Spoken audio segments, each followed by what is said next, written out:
Almanac Brasil. Dizem que para conhecer um povo, basta olhar a quem esse povo ergue monumentos. Se isso é verdade, hoje vamos conhecer um pouquinho da civilização brasileira neste Almanac Brasil Monumental. O almanaque de hoje está repleto de histórias memoráveis. Um time de futebol à beira de um ataque de nervos. Uma conversa deliciosa com o ator e dramaturgo Juca de Oliveira. Um pouco da vida do ilustre João Cabral de Melo Neto, um poeta que esculpia palavras. Truques da ciência doméstica para comer melhor e evitar o desperdício. O som criativo e sem rótulos do rapper Criolo. As chacretes estão de volta, direto do fundo do baú. As peripécias de almanaquias pelas ruas do Brasil. E muito mais nessa fonte inesgotável de brasilidade. Profetas, bandeirantes e um presidente muito popular. Sabe o que estas figuras têm em comum?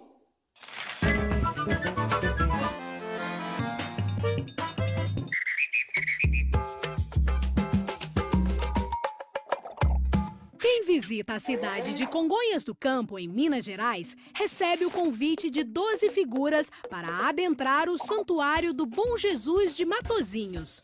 São os 12 profetas, esculpidos com maestria pelo gênio Aleijadinho. O conjunto levou 10 anos para ficar pronto e já tem mais de 200 anos de história. Outra estátua que impressiona é o Monumento às Bandeiras, em São Paulo. A obra, criada por Victor Brecheret, recebeu o bem-humorado apelido de Deixa que eu empurro. Se você prestar atenção, o único bandeirante que realmente empurra o barco é o último, lá no fundão. Coitado! De São Paulo, vamos para o Distrito Federal.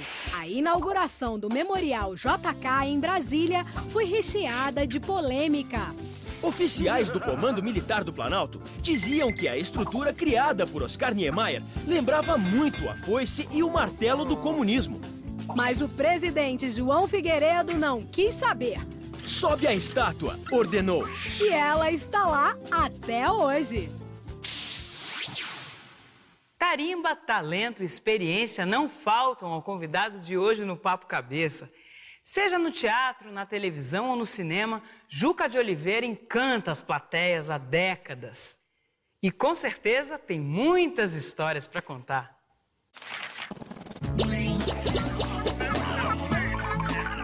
Os grandes diretores eram todos egressos da Europa, né? Primeiro Zimbinski, depois Celli, depois Bolini-Cherry, depois Alberto d'Aversa. Eram todos diretores, com exceção do Zimbinski, que era um excepcional teatrólogo polonês. Todos eram europeus e egressos da Academia de Roma. Era um teatro sólido, importante, mas ele tinha muito pouco a ver com a realidade brasileira. E, de repente, o que aconteceu foi o Arena. Mudou completamente o teatro e a estética do teatro. De repente, ele era o homem comum. Você via a sua cozinheira, o homem, o trabalhador, o chofer, e todos falando a nossa língua, né? Houve o golpe militar em 64, os teatros foram fechados e foi estabelecida a censura, a mais feroz possível. Ficou impossível trabalhar. E quando rouba a esperança de um homem, é melhor ele morrer. Todos os grandes escritores brasileiros acabaram sendo cooptados, ajudados, sob certo aspecto, pelos companheiros da televisão, que tinham que dar trabalho sob pena deles morrerem de fome. Nasceram, então, as grandes novelas, porque eram grandes escritores. Na esteira dos autores foram os atores. Os atores queriam trabalhar também. E nós lá fomos, né? E foi maravilhoso, porque, claro, aí nós tínhamos trabalho e tínhamos o contato com aquelas pessoas e poderíamos discutir o tempo todo as mesmas coisas. Então não foi nem chocante nem nada, foi, pelo contrário, foi muito bom. E a nossa conversa com o Juca está só começando e depois do intervalo tem mais. Enquanto isso, vamos ver por onde anda o meu parceiro Almanaquias.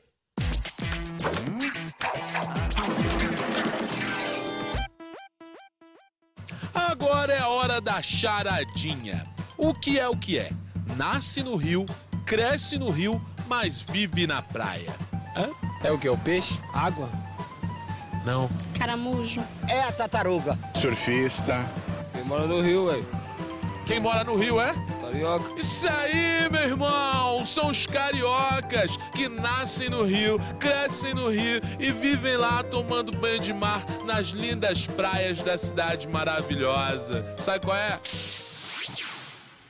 O que você costuma fazer com as cascas das frutas e com os talos e folhas dos legumes? Você joga no lixo?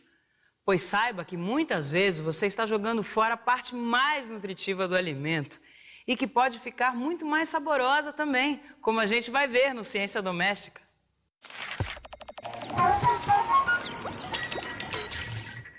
Tudo que a gente pode usar é uma economia muito grande que a gente faz. Cascas de laranja, por exemplo, chegam a ter 6 vezes mais fibra e 40 vezes mais cálcio do que a polpa do alimento. Com a casca da laranja nós vamos fazer uma bela geleia, né? Eu aproveito a casca da melancia e ela vira um doce muito gostoso. Você pega a casca do abacaxi, você ferve ela com água e daí faz suco. Aí você só adoça. Um único alimento pode render até 6 preparações. Casca, folha, talo, semente, entrecasca, que é a parte branca de alguns alimentos, como por exemplo da melancia, do melão, do maracujá, além da polpa. A folha da beterraba, se você tiver com anemia, ela tem mais vitamina do que a beterraba, né? O pessoal joga muito fora o talo, né? O talo da couve eu bato e faço suco, que é muito bom para quem tem osteoporose. O talo do agrião, dá para fazer um refogado também.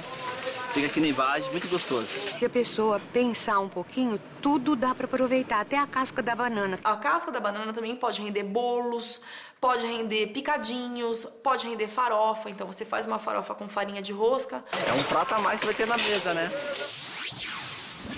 Aventura é pouco. A excursão do time pernambucano Santa Cruz à Amazônia, lá nos tempos da Segunda Guerra Mundial, foi uma verdadeira odisseia.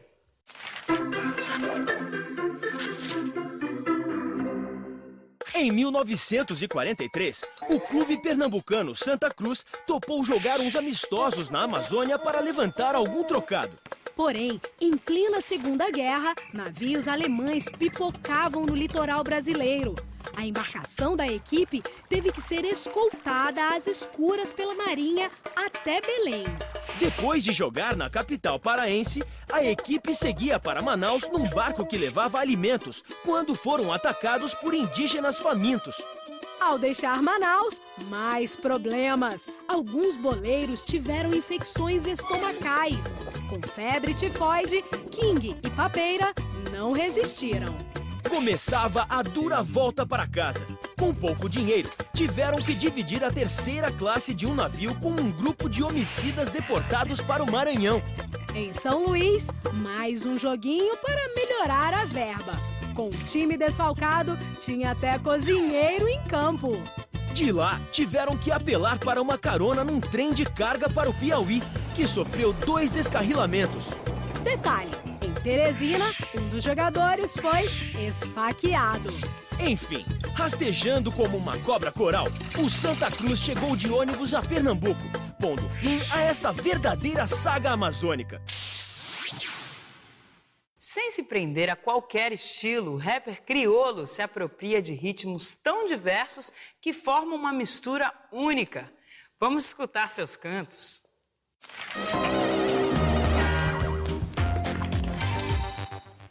Tem uns meninos bons novos hoje aí na rua, pra lá e pra cá, que corre pelo certo. Mas já tem uns também que eu vou te falar, viu? Eu sou um brasileiro, filho de cearenses, nascido e criado numa favela, com pessoas tão maravilhosas, numa diversidade tão grande. Os meus vizinhos, o meu quintal é o Brasil todo. Eu só tô devolvendo 1% porque não tenho capacidade de devolver 15%, que seria digno. Uns acham que são,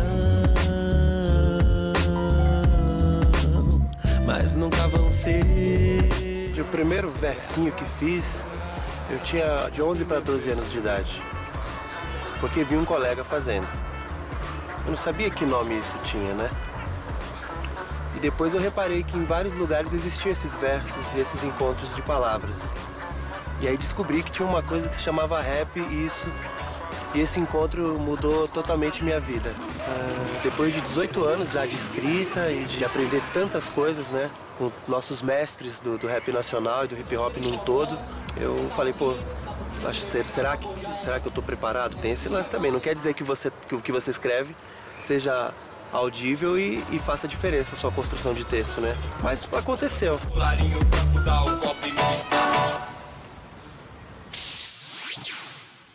Não saia daí, daqui a pouco tem mais cantos do Brasil com o rapper Criolo. Agora, diga aí, Manaquias, qual é o desafio do momento?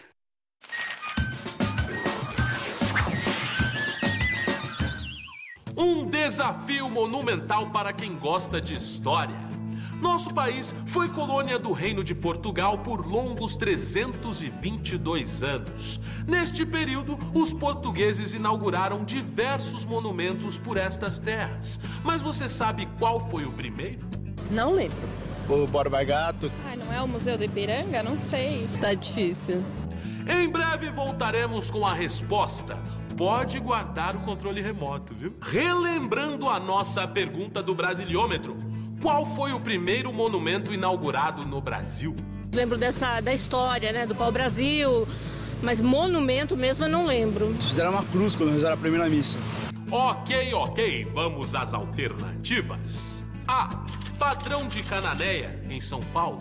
B. Marco de Touros, no Rio Grande do Norte. C. Padrão de São Vicente, em São Paulo. Ou D. Marco da Grande Descoberta, na Bahia. Uma dica, este monumento de rocha branca também é conhecido por muitos como Santo Cruzeiro e veio lá de Lisboa numa caravela. Foi Padrão de São Vicente. Marco da Grande Descoberta. Padrão de Cananéia. Marco de Touros. Isso mesmo! A resposta correta é B, Marco de Touros. Em 7 de agosto de 1501, os portugueses fixaram em Touros, no Rio Grande do Norte, o primeiro marco de posse colonial das terras brasileiras. Para muitos historiadores, é o registro de nascimento do Brasil. Pelo menos para os portugueses, né?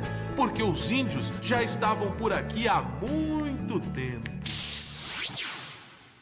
Você acha que a gente já esgotou o nosso estoque de monumentos brasileiros? Nada disso. Olha lá no alto do horto. Ele está vivo. O padre não está morto. As palavras do rei do Baião, Luiz Gonzaga, podem ser confirmadas por qualquer um que conheça Juazeiro do Norte, no Ceará. Há mais de 40 anos, o monumento a Padre Cícero embeleza a cidade, lá do alto da colina do Horto. No projeto original, a estátua esculpida por Armando Lacerda teria apenas 7 metros, mas foi redimensionada e acabou ficando com 27. Mostrando que era filho de peixe, o arquiteto Alexandre Lacerda, filho do escultor, sonhou mais alto. É dele a autoria da Santa Rita de Cássia, localizada em Santa Cruz, no Rio Grande do Norte. Com 56 metros, incluindo a coroa e o pedestal, ela é considerada a maior imagem sagrada do mundo.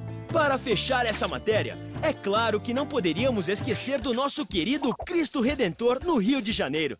Mais baixinho que a Santa Rita, com apenas 38 metros, contando com o pedestal, ele ganha em celebridade, retratado como símbolo do Brasil nos 4 cantos do planeta. Inaugurado em 1931, o Cristo foi criado em conjunto pelo engenheiro Heitor da Silva Costa, o artista plástico Carlos Oswald e o escultor francês Paul Landowski. Durante os 5 anos que levou para ser construído, recebeu doações de todas as partes. O resultado foi um símbolo da união entre os brasileiros. E uma das novas 7 maravilhas do mundo, é claro. Para nós, a mais bela de todas. E agora vamos papear um pouco mais com o grande dramaturgo e ator paulista Juca de Oliveira.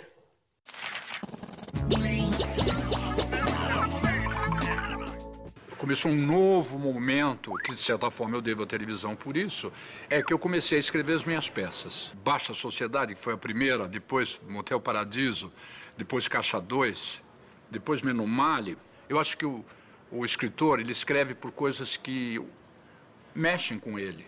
Eu escrevo sobre coisas que me indignam, coisas que me chateiam profundamente. Então, todas essas peças foram peças com alguns aspectos políticos, sociais, né? Houve um momento em que o centro de gravidade do espetáculo, por exemplo, era o autor, né? Depois, o centro de gravidade passou a ser os grandes atores. E quando houve a Revolução e veio um outro momento, começou a surgir um movimento que adquiriu uma certa importância, que era o diretor como centro de gravidade, né? Hoje, você tem todas as estéticas, elas estão coexistindo, né? Na Praça da República, por exemplo, todos os grandes colegas, né?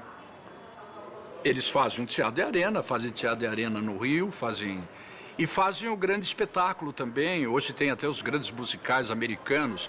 Então, o teatro está muito deflagrado, o que, sob certo aspecto, é ótimo. Rita Cadillac, Índia Amazonense, Fátima Boa Viagem, Sueli Pingo de Ouro, Fernanda Terremoto. Se você conhece esses nomes, certamente era fã dos famosos programas do Chacrinha e de suas populares chacretes. Quem se lembra?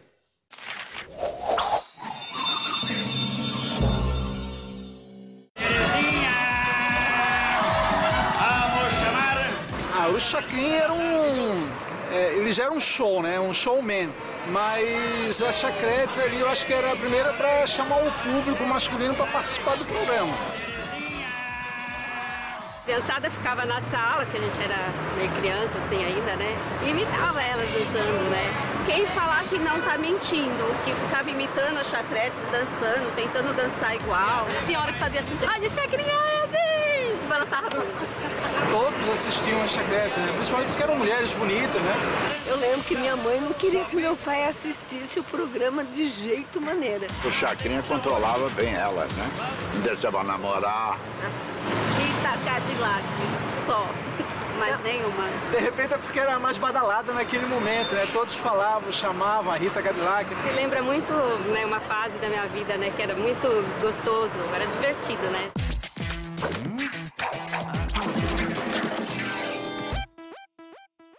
Quando a coisa fica feia, algumas pessoas das antigas costumam dizer: "Xiii, agora é que a cobra vai fumar." Sabe de onde surgiu esta peculiar expressão? Foi lá nos idos de 1944, depois de 5 anos de Segunda Guerra Mundial. O Brasil enviou tropas à Itália. Diziam que era mais fácil uma cobra fumar do que o Brasil entrar na guerra. A força expedicionária, então, adotou uma cobra fumante como símbolo. A cobra vai fumar, a situação vai piorar, vai apertar. Fuma não, filha. Faz mal, cobrinha.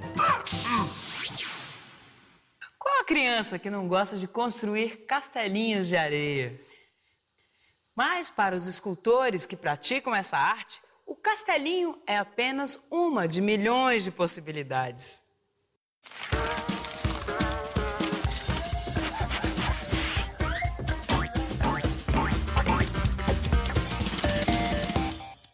A escultura em areia envolve duas coisas, que é a montagem do bloco de areia, para depois nós esculpirmos. Então são duas fases diferentes na escultura em areia.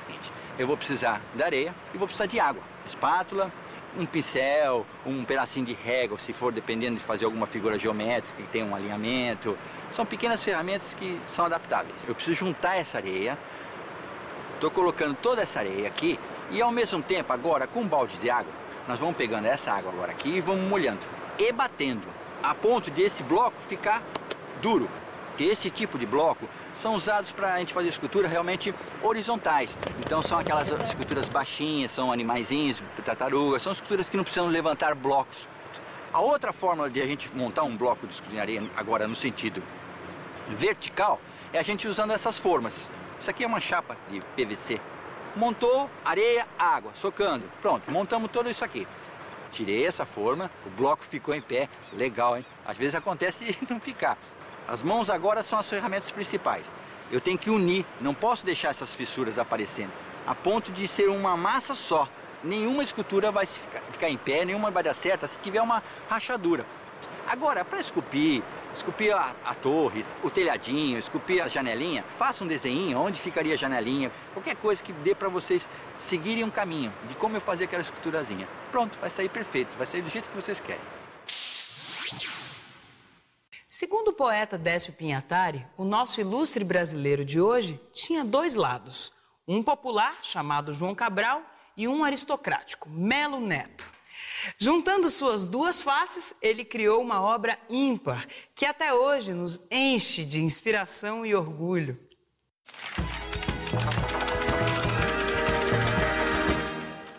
Descendente de famílias tradicionais de Pernambuco e da Paraíba, o adolescente João Cabral de Melo Neto tinha o costume de juntar os empregados do engenho e ler para eles histórias de cordel. Jamais esqueceu a convivência com essa gente simples que muito o inspirou. Nos anos 40, quando vivia no Rio de Janeiro, lançou seus primeiros livros. Perfeccionista, construiu seu estilo contundente e preciso, marcado pelo rigor estético com que escolhia e dispunha palavras. Como um artista que retira da pedra todos os excessos para revelar a escultura. Sempre escrevendo, correu o mundo como diplomata por 40 anos, dedicando especial carinho à cidade de Sevilha, na Espanha. Na Andaluzia, despertou para temas recorrentes em seu trabalho, como a contradição entre litoral e sertão, seca e chuva, fartura e miséria. Sua obra mais conhecida é Morte e Vida Severina, um auto de Natal publicado em 1955 e encenado 10 anos depois, com inesquecível trilha de Chico Buarque. O livro colocou João Cabral entre os grandes mestres de seu tempo. Narra a história de um personagem muito caro ao autor, retrato das dificuldades do Nordeste, o sertanejo que imigra, buscando em outras paragens a chance da sobrevivência.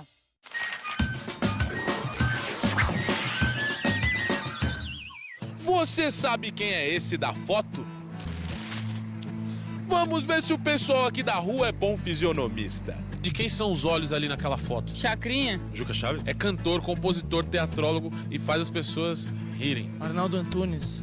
Paulo Gracindo. Ari Toledo. É isso aí, é o Ari Toledo. Entre seus vários talentos, Ari é um dos maiores contadores de piadas do Brasil. E que estoque ele tem, viu? Aliás, tem uma do papagaio. Vamos ver mais um pouquinho do som do rapper Criolo no Cantos do Brasil.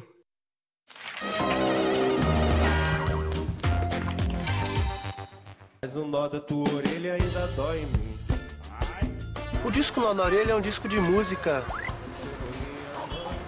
universal. Se você olhar bem assim, o bolero é um bolero. Noite, num frio que é um açoite. O samba é um samba, o rap é um rap, o reggae é um reggae. Então não misturo. Você tem um pouco de mim em cada coisa, mas essa coisa tá coesa ali. MC bom é mais que Photoshop, refrão e já era. Tua rainha tá ciscando já. Esse disco, ele só aconteceu porque depois de 2 décadas eu falei, olha, acho que eu vou contribuir de uma outra forma, não vou mais protagonizar os palcos. E dos amigos perceberem que era séria essa história, um amigo querido da Matilha Cultural um belo dia me disse, cara, vamos fazer um registro dessas coisas que você tem, dos sambas que você tem, das suas canções. E aí foi nesse tom. O Nó na Orelha era um registro dessas coisas para não deixar passar batido. Não existe amor em SP. Muito axé, muito amor, diga não ao preconceito. Amor não tem CEP, atitude não tem CEP. Abra seu coração. Numa linda frase, é de um postal tão doce. E para terminar mais esse Almanac Brasil, um trecho de Morte e Vida Severina, do nosso genial e ilustre brasileiro João Cabral de Melo Neto. E não há melhor resposta que o espetáculo da vida, vê-la desfiar seu fio, que também se chama vida, ver a fábrica que ela mesma teimosamente se fabrica, Vê-la brotar como há pouco em nova vida explodida, mesmo quando é assim pequena a explosão como a ocorrida, mesmo quando é uma explosão como a de há pouco franzina, mesmo quando é a explosão de uma vida severina. Espero vocês na semana que vem, mas antes disso estamos na internet. Até mais. Com brinca de esquina.